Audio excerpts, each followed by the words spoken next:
En esta nueva lección el tema que veremos será la pintura y las artes gráficas.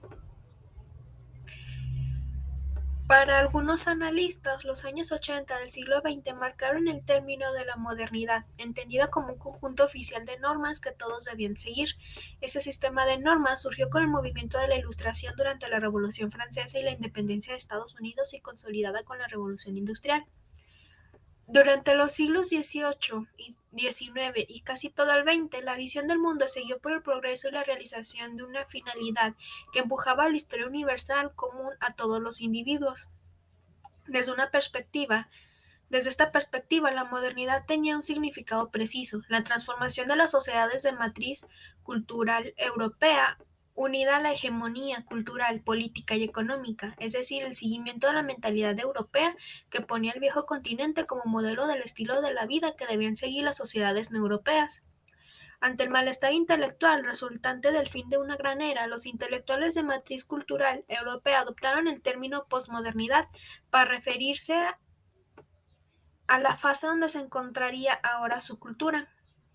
Así, la posmodernidad será una nueva etapa orientada a propiciar el cambio, el movimiento, la renegociación de los valores. A la inversa de la modernidad, y como revancha, rechaza el dogmatismo, el seguimiento de ideologías, la autoridad y hasta la vida normal, poniendo en duda, por ejemplo, el valor de la familia, de las leyes de la creación artística o de conservar tradiciones de los padres. Pero es posible pensar de manera negativa la posmodernidad, es decir, podemos pensarla como una ruptura real y definitiva del dominio europeo en los cambios de la cultura, la política y la economía. Podemos concebir el rechazo de los dogmas, las ideologías, la autoridad y las normas como una actitud que concierne solamente a los europeos o como un principio universal que concierne a todos los humanos.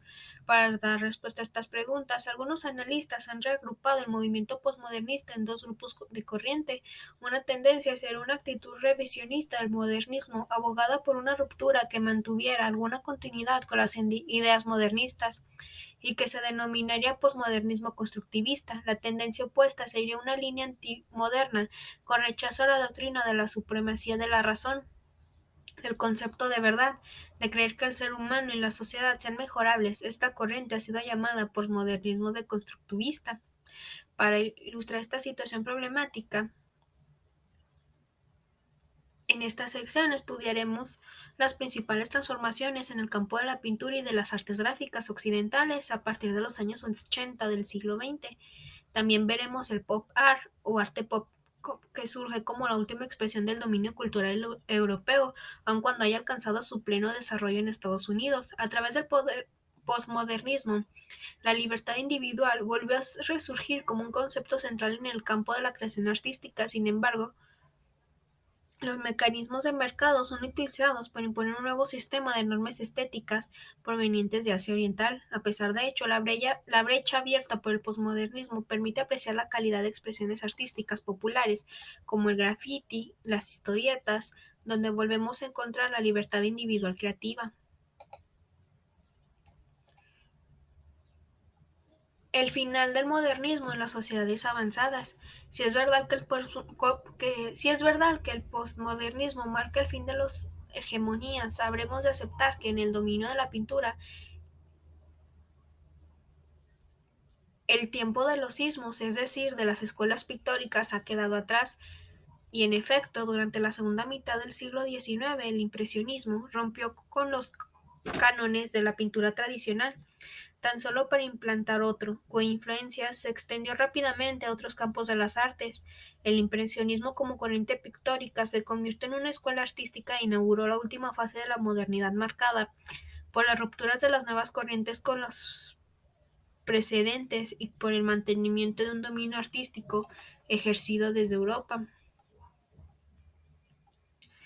Con el fin de la Segunda Guerra Mundial, centros culturales como Berlín, Alemania, Budapest y Pécs, Hungría, o Praga, República Checa, dejaron de ejercer la influencia de otros tiempos como consecuencia de su incorporación al bloque socialista. La hegemonía cultural ejercida por los europeos llegó a su fin y Nueva York se convirtió en el nuevo centro hegemónico.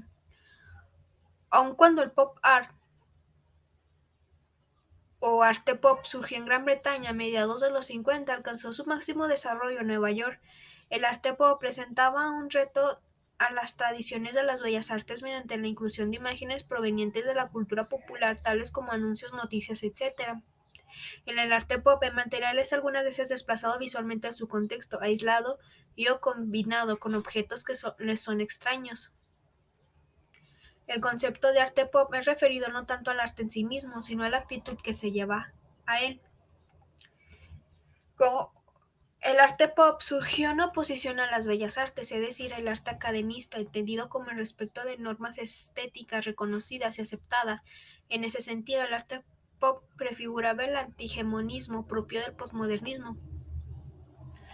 Por otra parte, el arte pop recurre a materiales, diríamos con mayor exactitud, propios de la sociedad de consumo, cuya máxima expresión es la estadounidense de la posguerra. Finalmente, el arte pop es definido como una actitud. En consecuencia, la expresión artística depende esencialmente de la libertad creativa del individuo. En esta corriente podemos ubicar tanto las sombras de Andy Warhol como las portadas de los discos o las pinturas psicodélicas de la década de los 60 y 70. El arte pop, en la medida de su antiacademismo, es iconoclasista, es decir, rompe con las normas y con los objetos sublimados por los círculos elitistas. Sin embargo, rápido, esos mismos círculos recuperaron una corriente como la representada por Andy Warhol para convertirla en un nuevo icono y un nuevo paradigma, cuyo valor depende no de las virtudes estéticas de una obra, sino del precio alcanzado en las subastas. No obstante, la ruptura con el academismo permitió al arte pop desarrollarse en muy diferentes medios, así en las portadas de discos y en las carteles de conciertos de rock. Encontraremos ya la expresión gráfica utilizada por los grafiteros de todo el mundo. Con el fin del modernismo, el arte pop se extinguió para dejar paso a un arte realmente popular practicada por individuos comunes y corrientes deseosas de exteriorizar su sensibilidad artística en los espacios públicos o en los privados. El postmodernismo en las sociedades avanzadas. En las pinturas, con frecuencia, es difícil establecer un vínculo entre el autor y su obra, ya sea en la corriente postmodernista, constructivista o bien en la corriente desconstructivista. Sin embargo, los mensajes suelen ser evidentes. Como primer ejemplo, se puede tomar una ilustración con la leyenda You are not yourself. Observa en español, la frase puede ser traducida como tú no eres tú mismo. Se trata de una oración negativa usada para indicar que la imagen de cualquier persona reflejada por el espejo de la sociedad es falsa, en la medida que es fragmentada por las diferentes esferas sociales: hijo, madre, en la familia, ciudadano, no ciudadano, en la política, propietario, no propietario, en la economía, artista, no artista, en las artes y así sucesivamente. En consecuencia, el mensaje transmitido en la misma oración, pero formulada de manera positiva: sé tú mismo. El único que puede superar esta fragmentación eres tú mismo. Con esto, el tú, según la expresión gramática del yo, es puesta en el centro del análisis, es decir, en el marco de la sociedad. La tarea del tú del yo es participar en todas las esferas de la misma, pero sin dejarse fragmentar en formas de existencia social diferentes y separadas de las unas a las otras, manteniéndose como un ser único e indivisible. Hasta aquí se podrá considerar que el mensaje transmitido es el individualismo radical que rompe con las normas alien- alienantes de las sociedades modernas. En primera instancia, en consecuencia, podemos ubicar al autor en la corriente del posmodernismo constructivista. Ahora bien, si mantenemos la idea del individualismo que piensa siendo igual a sí mismo a través de una inserción en una sociedad fragmentada en múltiples esferas y en el contexto general de la filosofía racionalista europea, podemos relacionarla de inmediato con la famosa frase de René Descartes: cogito ergo sum, pienso, luego existo. Para Descartes, el pensamiento individual es lo único que permite constatar la existencia de algo. Ese algo, en primer término y sobre todo, es el mismo individuo pensante. Es más, la constatación que el individuo pensante tiene su propia existencia es total y no da lugar a ninguna duda. De allí la famosa divisa: pienso, luego existo, y podemos decir que mientras cada individuo piense por sí mismo y se piense a sí mismo, adquiere la certeza de su propia existencia. pero el individuo existe al lado de otros individuos y de otros objetos externos a él. Cuando deja de pensar sobre sí mismo para concentrar su atención sobre esos individuos y objetos externos, la primera reacción es de duda. ¿Existen o no existen? ¿Son o no son? Para comprobar su existencia, su ser, debe convertirlos en objetos de su pensamiento, pero como objeto de estudio, la visión del individuo pensante tiene sobre el individuo pensado es como la del espejo de la ilustración, fragmentaria. Yo veo al otro tan solo como parte de una o de algunas esferas sociales, pero me resulta imposible conocerlo en su totalidad. Así el individuo pensante surge como desigualdad. Yo puedo conocerme a sí mismo de una manera total, pero tan solo puedo conocer al otro de manera parcial. Si el otro y todos los otros realizan el mismo ejercicio, cada individuo que hace uso del pensamiento, la razón de los filósofos, tiene un conocimiento total de sí mismo y parcial de los otros. Cada individuo a la vez es diferente e igual a los otros, diferente porque su ser interior y el conocimiento que tienen los otros son únicos, individuales, es decir, la diferencia entre los individuos depende de su expresión como seres capaces de pensar por sí mismos, pero el individuo también es igual a los otros porque comparte las mismas facultades de pensarse a sí mismo y pensar a los otros. La igualdad entre los individuos depende de la forma del pensamiento. Llegados a este punto, y volviendo a la frase, tú no eres tú mismo y sé tú mismo, podemos ahora decir que no pregona un rechazo a la doctrina basada en la supremacía de la razón de la noción de la verdad. Más bien invita a reanudar no con una doctrina de la razón, sino con una práctica individual de la razón. Por lo tanto, las frases rompen con la doctrina de una verdad única para proponer la construcción de tantas verdades como individuos pensantes las construyen. En consecuencia, también podemos inscribir la frase "tú no eres tú y sé tú mismo" en la tendencia de un posmodernismo constructivista que busca reanudar con el racionalismo individual, que privilegia la verdad individual y no con el racionalismo de las doctrinas que sacralizan verdades universales oficiales, como en el caso de la música, de la literatura, del cine, la libertad individual, y vuelve a estar en el centro del debate, tanto entre modernistas y posmodernistas como entre los mismos modernistas en ese marco que sugiere, por ejemplo, el collage y posmodernistas. El interceder por la libertad individual de explorar todas las formas de expresión individualista en el arte, el posmodernismo lleva hasta la última consecuencia el programa del arte pop sobre el rompimiento de la tradición de las bellas artes. En este sentido, el posmodernismo es menos una fase que sucede al modernismo y es más una tendencia que se entrelaza permanentemente en el modernismo. Así podemos decir que cuando realiza impresión Soleil Levat, Claude Monet rompe con las reglas académicas de la pintura y se inserta en la corriente posmodernista. Pero cuando la academia lleva el impresionismo al nivel de una escuela reconocida, la incorpora al modernismo. De la misma manera, cada ismo mencionado antes representa primero una ruptura con las normas y luego el surgimiento de una nueva norma, tal como sucedió con el arte pop.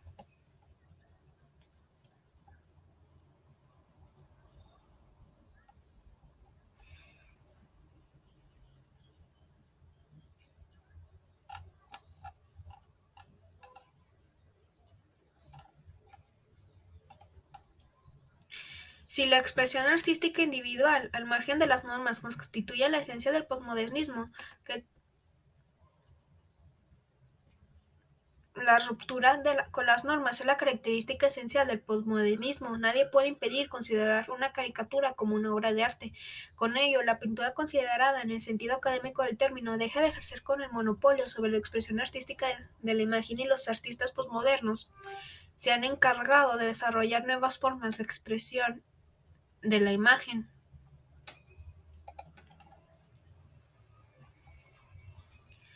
La pintura postmoderna revisitada, los artistas de matriz cultural con Europa, no, de matriz cultural no europea.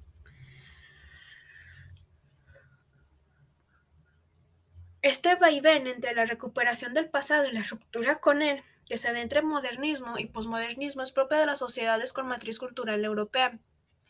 Ahora bien, en la medida en que el posmodernismo busca recuperar la libertad creativa individual, Al margen de normas artísticas marcadas por los grandes artistas que considera Europa como el centro del mundo, hay una ventana de oportunidad para producir un arte de alcance de todos, es decir, sin referentes culturales principales como serían los europeos y los estadounidenses y sus normas. Así, durante la primera década del siglo XXI hemos visto surgir pintores con proyección internacional provenientes de todos los rincones del mundo, debido al espacio limitado. Tan solo nos referimos a los mejores cotizados en las subastas de julio de 2010 a junio de 2011.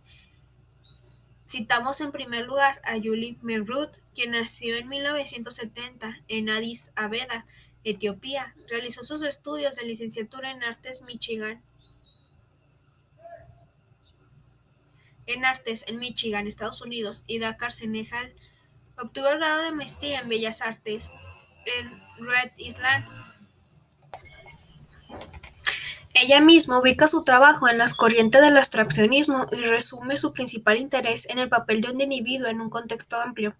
Sin duda, se trata de su opinión personal sobre su función personal como artista, pues proveniente de una sociedad donde se cruzan expresiones culturales con raíces en el judaísmo ancestral, el cristianismo, el islam, el hinduismo y las religiones africanas. El contexto en el cual ella se inserta tanto como individuo que como artista es por necesidad más amplio que el de un individuo marcado exclusivamente por una cultura racional.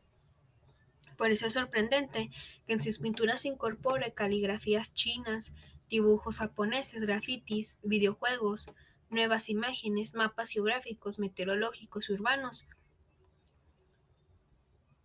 como materias primas para sus pinturas, dibujos y fotografías.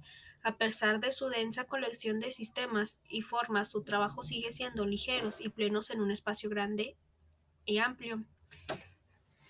El segundo pintor que nos interesa destacar es Anish Kapoor, nacido en 1954 en Bombay, India. En 1973 se trasladó a Londres, Inglaterra, para estudiar en Homasia College of Art y en Chelsea School of Art Design. Como Julia Mertrud, Anish Kapoor también se inscribe a sí mismo en la corriente del abstraccionismo, citándolo así: siento que soy realmente un artista abstracto que hago arte abstracto. Una de las condiciones de la abstracción es precisamente su idoneidad para ir hacia el principio de las cosas, al principio de la conciencia, el primer día y el primer minuto. Es por eso por lo que me interesa que los objetos se autocreen, aunque sea una ficción. Mis objetos son objetos que tienen hacia el principio. Como se puedes ver, la creación artística, es decir, la libertad individual expresada en la creación artística, constituye el centro de interés de Anish Kapoor. En una perspectiva diferente, la de la apertura cultural de Julie Mertu, Anish Kapoor también reivindica la libertad y la universalidad de la creación artística. Aunque hoy está de moda la confrontación con el origen étnico del artista, este es uno de los menores problemas del arte. Esta aproximación supone un distanciamiento en las cuestiones realmente importantes. El arte es un sistema simbólico y formal que trata de problemas que manifiestan. No creo en la idea del origen étnico. Puede que el mal arte hoy aborde este tipo de cuestiones, pero la mayor parte del buen arte encuentra la forma de evitarlo. Para mí, ser un artista español, americano, inglés viene a ser igual. Lo importante es la obra.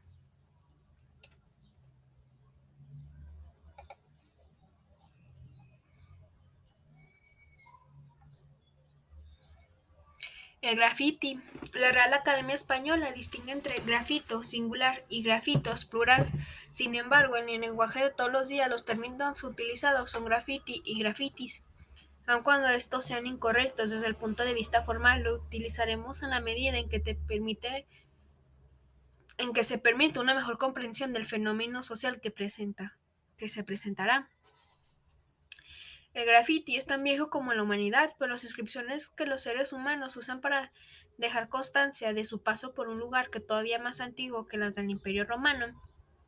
Todavía más con el desarrollo de las técnicas pictográficas y la difusión del graffiti como un fenómeno social universal, los académicos han debido rendirse a la evidencia de que se trata de una expresión artística y lo reconocen como una rama particular de la pintura.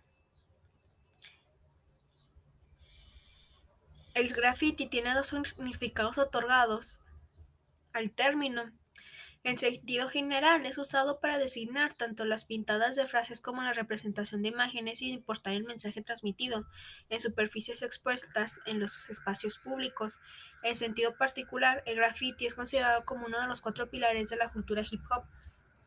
Como de la cultura hip hop, para nuestro estudio de la imagen de las artes gráficas nos centraremos sobre este último significado, pues los promotores de la cultura hip hop han desarrollado técnicas pictóricas específicas y un lenguaje profusamente codificado. Ahora bien, dado que el movimiento hip hop es originario de Estados Unidos, el inglés predomina en las formas de comunicación mezcladas con los idiomas de cada país o inclusive de cada ciudad o barrio. Por lo tanto, el resultado natural ha sido el surgimiento de un sinfín de dialectos criollos que, por sí mismos, muestran la rica diversidad del movimiento hip hop universal. El arte de graffiti es practicado individual o colectivamente. Cuando es practicado en grupos, este se llama crew. El aspecto esencial del graffiti es la firma del autor individual y o colectivo. Se trata, por lo tanto, de la expresión de un acto individual proyectado de manera directa o medida por el crew sobre la sociedad que rodea al individuo. La firma es denominada tag y las formas de expresarla han revolucionado con el tiempo, así como la incorporación de nuevas formas de expresión pictóricas y recursos técnicos. La firma de un individuo es totalmente personalizada y conforme se han multiplicado los practicantes del género, la búsqueda de la personalización ha sido aparejada con la evolución de las formas de expresión. Cuando el grafiti es practicado en grupo, el autor deja constancia de su autoría con su firma y la del crew. En términos generales, podemos decir que el graffiti abarca tres tipos de mensajes. El primero corresponde a la exteriorización de la personalidad del autor mediante el tag. En ese sentido, el tag puede ser expresado en tres estilos. El primero, el tipo art graffiti, nombre del autor. El nombre del autor es expresado en una de las tres formas siguientes. A tag, la firma personalizada es dibujada con un solo color. Betroop, el grafiti es propiamente un texto compuesto por nombres o por frases y son dibujadas usando dos colores. O Pais, el diseño del mensaje es más complejo y son utilizados mínimamente tres colores. El segundo tipo de mensaje corresponde a slogan o public graffiti, graffiti público. Es decir, se trata de una frase con un contenido preciso que transmite la visión individual del autor sobre un tema específico. Los lemas son pintados en espacios expuestos al público, de ahí el recurso del adjetivo público. El tercer tipo de mensaje es denominado latrinalia, palabra derivada de litrina o private graffiti, graffiti privado. El nombre latrinalia expresa de manera viva el hecho de que el espacio predilecto para la formulación del mensaje son los sanitarios públicos. El adjetivo privado no solamente hace referencia al carácter más privado de los sanitarios en relación con los espacios abiertos al público, sino también al hecho de que el mensaje transmitido es más personal, formulado mediante una reflexión cinética, una frase poética o incluso un dibujo. El graffiti es un medio utilizado por el autor para exteriorizar su individualidad. Hacerlo en los espacios públicos o privados pone el acento sobre la libertad como condición esencial de la expresión individual. En el movimiento hip hop se encontrarán a través de sus cuatro pilares los principales principios esenciales de la sociedad moderna: individualismo y libertad. La forma de expresión pueden ser simples como el tag o tan complejas como la imaginación y las habilidades pictóricas del autor de un país lo permiten. Como en toda disciplina artística, más allá de las consideraciones técnicas o académicas, como observador será el único que determine si un graffiti provoca en ti alguna emoción derivada del mensaje transmitido o de la forma de expresión del mensaje. La creación y la apreciación artística son dos actos personales que reivindican la individualidad y la libertad. Los graffiti aparecen en espacios abandonados o en muros de edificios habitados. Su aparición tiene dos impactos en quienes lo perciben: el arte que aportan y el desgaste ecológico, visual o químico, lo que no siempre agrada a quien deteriora sus muros y requiere limpieza con gastos en detergentes. Su huella, pues, tiene carácter tanto artístico como social.